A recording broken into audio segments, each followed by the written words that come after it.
The paper was nothing special, a faded sheet, torn at the edges, pinned crookedly to the worn-out bulletin board at the corner of Willow Street College. Room for rent. Quiet neighborhood. Affordable. Call Adam. The ink had smudged in places, as though the pen itself had struggled to hold steady. Most students passing by didn't give it a second glance. To them, such notes were whispers of desperation, remnants of lives pressed against the edge of survival. They joked about them over coffee. Only broke kids end up in those creaky old houses. Laughter followed, careless and cruel, but Rachel Morgan didn't laugh.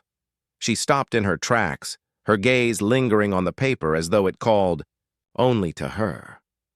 Her hand reached out, fingertips brushing over the faded writing. She read the words again, slower this time, and a strange tug stirred deep within her chest. It wasn't just about a room. Something about it felt heavier, like an invisible hand guiding her toward a door she hadn't known existed. Far across the city, the man who wrote that notice sat alone at his kitchen table. Adam Carter, 38 years old. A widower with lines etched into his face, not just by time, but by burden. By day, he worked as an office clerk, sorting numbers and files until his eyes burned. By night, he returned to a house that was small and tired, yet alive with the laughter of an 8-year-old. Girl, his daughter, Emma, his world, his reason to keep moving when grief tried to pin him down.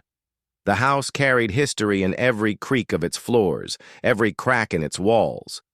Once, it had been filled with warmth, with the scent of home-cooked meals and the sound of his late wife's voice humming through the hallways. But now, it was different. Adam's paycheck stretched thin over bills, groceries, and the endless needs of raising a child alone. Renting out the upper room wasn't something he wanted to do. It was something he had to do. And yet, in the back of his mind, he worried. What stranger would he be inviting into his daughter's world? Rachel dialed the number. Her hands trembled slightly, though she didn't know why. The phone rang once, twice. Then a voice answered, deep, cautious, worn. Hello? She hesitated. Hi, I saw your notice. Is the room still available?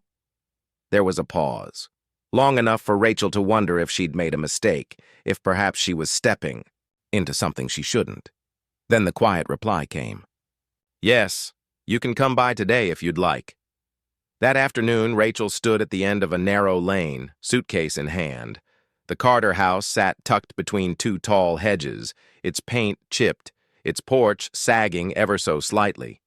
For most of her life, she had been accustomed to a different kind of arrival. Sleek black cars, bodyguards stepping out first, polished marble floors waiting beyond gilded gates. This was not her world. And yet, that was exactly why she had come. Because no one here knew who she really was.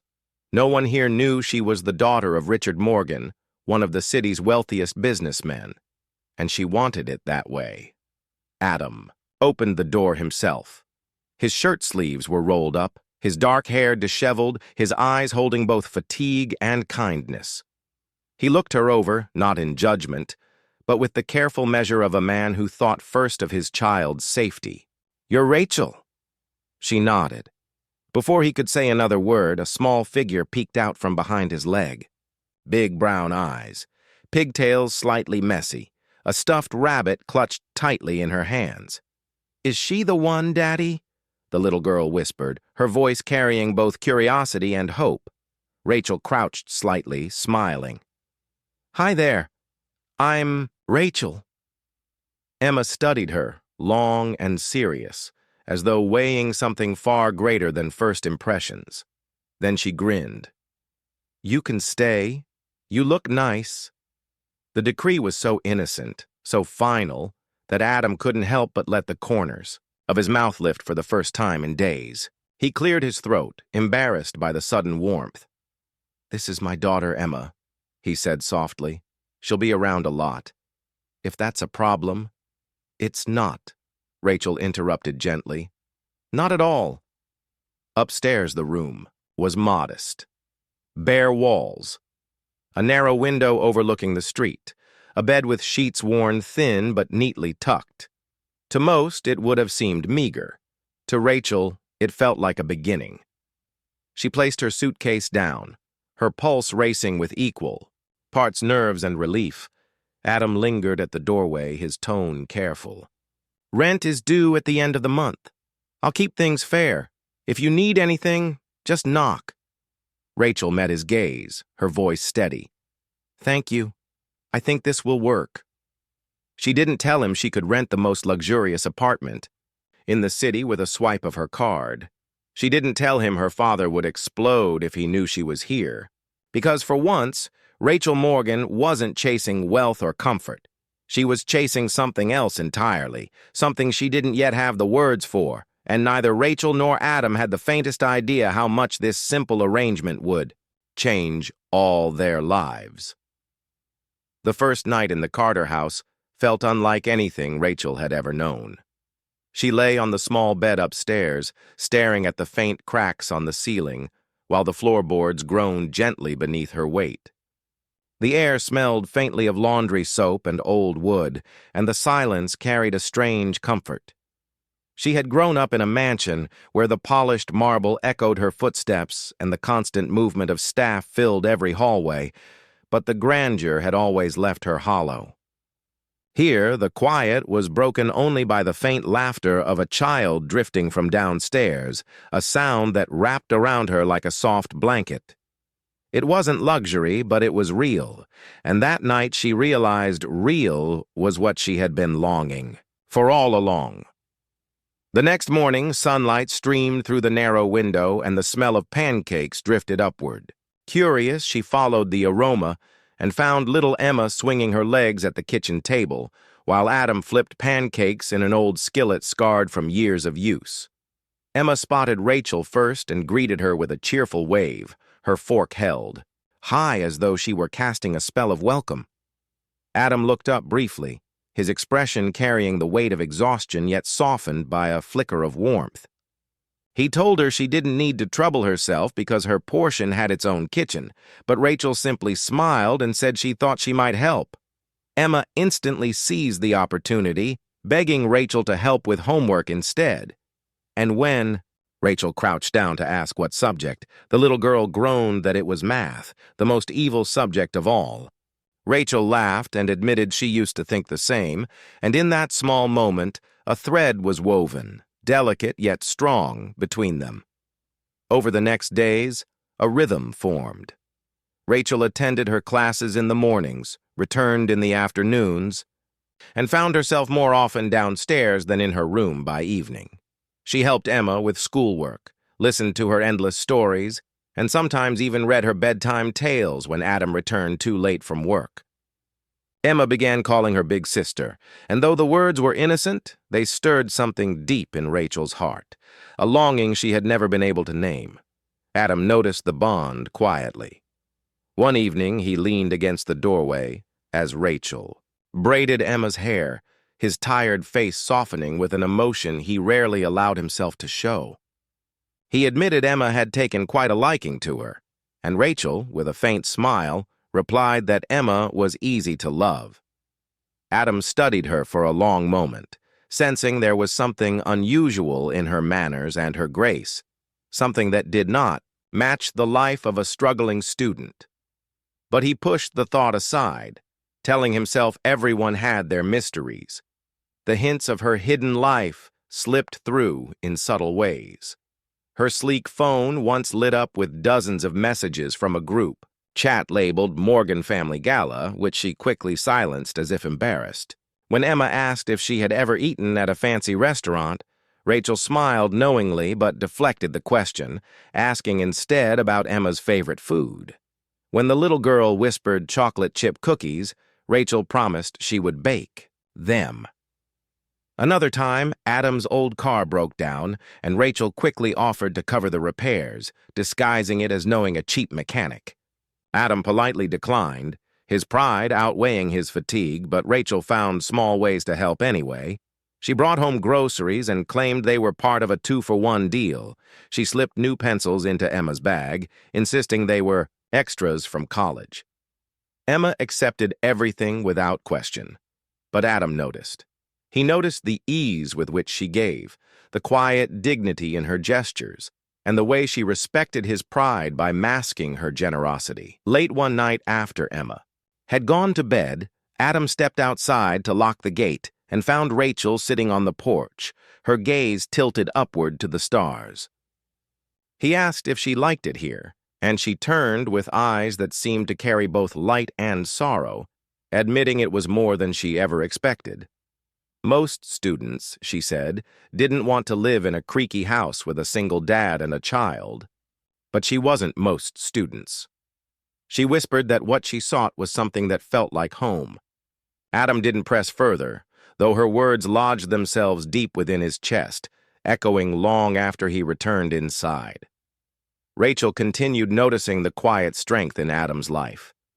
She saw how he poured the last drops of milk into Emma's cereal and filled his own cup with water.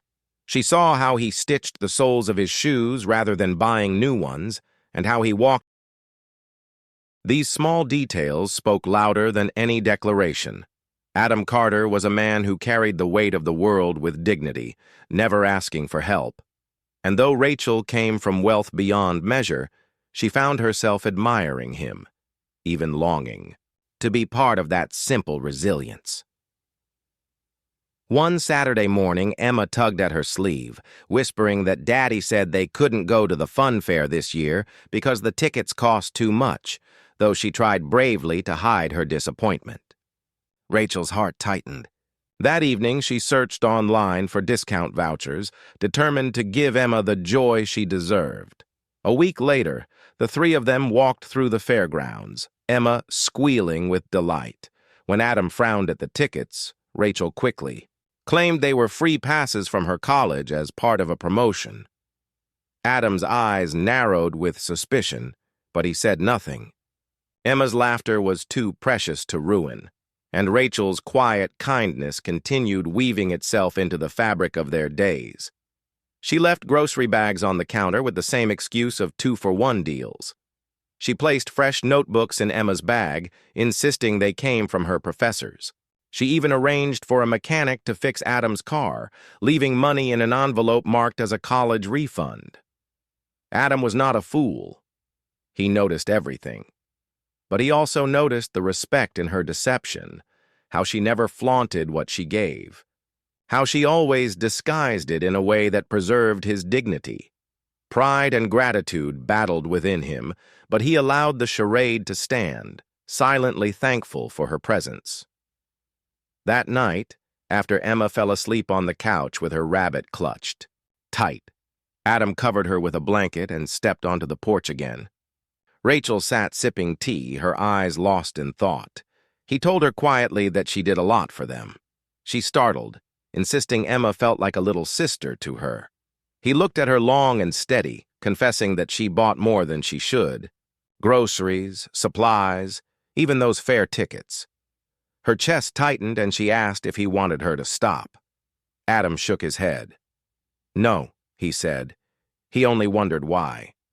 She hesitated, unable to reveal the truth, and instead whispered that sometimes giving felt better than receiving. And in that moment, Adam realized that though she was still a mystery, her heart was something genuine, something rare, and he let the silence carry that truth between them. The days turned into weeks, and Rachel's presence in the Carter household became something more than routine. She was no longer just a tenant occupying the upper portion of the house. She was part of the rhythm, part of the small rituals that gave life its quiet beauty. She walked Emma to school when Adam was too tired. She helped with dinners when bills weighed heavy on his shoulders, and she carried with her a gentleness that filled the gaps left by grief. Emma's laughter grew louder, her smiles brighter. And even Adam, who carried the constant burden of responsibility, began to soften at the edges. He never said it aloud, but her presence had become a light in the corners of their lives. Rachel noticed more and more the quiet struggles Adam endured. His shoes were worn, his shirt collars frayed, and his hands were rough from both work and house repairs. She saw how he carefully counted coins at the grocery store, and how he let Emma have the last spoonful of soup, filling his own hunger with water and resolve. These things broke something in Rachel's heart.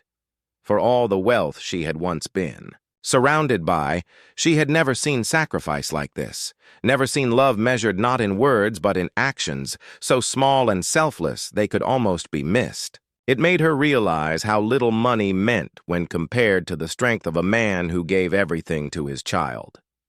When Emma's shoes wore thin and holes peeked through the soles, Adam sighed and prepared to patch them, knowing there was no spare money to replace them.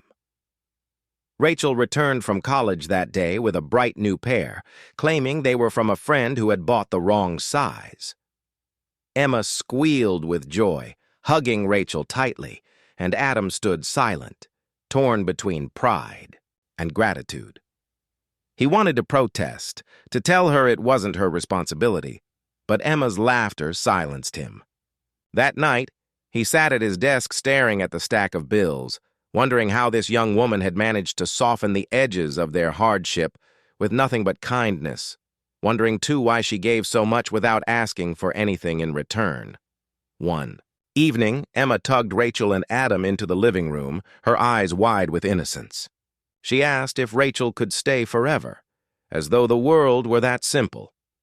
Adam chuckled softly, telling her life didn't work that way, but Rachel's heart clenched at the words. Because deep down, she wanted to stay. She wanted to belong to this fragile little world more than she wanted anything else. For the first time in her life, she felt as though she was more than a wealthy man's daughter. She felt human, whole, connected. But the fragile peace did not last. It happened. On a Sunday afternoon, Emma was sprawled on the floor drawing rainbows with crayons, while Rachel helped Adam fix a leaky faucet in the kitchen. The house was warm with ordinary life. Then, outside, the growl of an engine broke the quiet. A black luxury car rolled to a stop in front of the modest home, its glossy surface gleaming beneath the sun. The vehicle did not belong to the street. It did not belong to the neighborhood. Its presence was like a shadow cast across their fragile peace. Adam wiped his hands on a towel, frowning, muttering under his breath about who it could be. Rachel froze. She knew that car, knew it too well, and when the door opened and a tall man in a tailored suit stepped out, her breath caught. Silver hair perfectly combed, shoes untouched by dust, eyes sharp with authority. It was her father. Richard Morgan's presence was commanding, his voice cutting through the air like a blade as he called her name. Neighbors peeked through there. Curtains, whispers rising like wind through the hedges. Emma blinked in confusion while Adam instinctively stepped in front of her, his stance protective, his body tense. He demanded to know who the stranger was, and the man's gaze fell on him briefly, then softened when it landed on Emma, before finally turning to Rachel with cold finality. He announced he was her father, and declared that she had no business living in a place like this. Gasps from the neighbors rippled through the street. Adam turned to Rachel, searching her face for the truth he feared to see, and Rachel, her throat tight, nodded. Yes, this was her father. In that instant, Adam staggered inside, his world shifting as he realized the young woman he had welcomed into his home was not simply a struggling student. She was the daughter of one of the city's wealthiest men.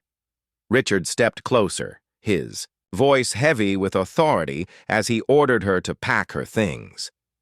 He told her the charade was over, that she would return home at once. Rachel shook her head, her voice trembling but resolute, saying not yet. Not like this. Her father's disbelief was palpable. He gestured at the modest house with disdain, appalled that his daughter had been living with strangers when she had everything waiting for her. Mansion, comfort, wealth. But Rachel's voice rose steady against him. She said those were just walls and money. Here she had found something more. She had found warmth, belonging, family. Emma's small hand tightened around hers, whispering desperately that she should not go. Richard's eyes flicked to the child, his expression hardening with disapproval. He declared Adam could never provide what Rachel needed, could never protect her, could never give her the life she deserved. Adam bristled with pride, stating firmly he had never claimed he could, but that she had been safe here, respected here. Rachel stepped between them, pleading with her father to understand. She said Adam and Emma had given her something their mansion never had: love, warmth, the feeling of home. Silence filled the air, broken only by the neighbors' hushed whispers carried across the street. Richard's jaw tightened as he reminded her she was his daughter and her place was with him, not here. But Rachel met his gaze with quiet strength, saying that maybe she was his daughter by name and wealth, but here, for the first time, she had felt like a sister, like part of a family that didn't measure her by her fortune but by her heart. For the first time in his life, Richard faltered. He had never heard his daughter speak with such conviction, never seen her defy him with such fire. Inside the house, Emma clung to Rachel's arm, begging her not to leave. Rachel knelt to comfort her, whispering that she didn't want to go unless she was forced. Adam stood frozen, his emotions a storm of pride, longing, and fear. He wanted her to stay, but knew her world was not his. And yet, when he saw the tears in his daughter's eyes, his heart ached more than his pride could bear. Richard finally exhaled, his voice still stern but weakened, saying they would discuss it at home. But for now, he could see this place meant something to her. Rachel stood tall, her hands clasped with Emma's, and told him it meant everything. In that moment, Richard Morgan began to realize his daughter's heart might be richer than all the wealth he had ever known. The Carter house felt heavier than ever after Richard's arrival. The warmth that Rachel had come to love was replaced by silence that clung to the walls, pressing down on everyone inside. Adam sat at the edge of the couch, staring at the scattered bills on his desk while Rachel lingered by the window, clutching the curtain tightly. Emma sensed the tension, curling up with her stuffed rabbit, her usual brightness dimmed by worry. At last Adam spoke, his voice low but steady, telling Rachel her father was right, that she did not belong here. She turned to him sharply, her eyes flashing with hurt, insisting she had chosen to be here with him and with Emma. He rubbed his temples and told her she was different, that her grace, her manners, the way she carried herself, all gave away. A truth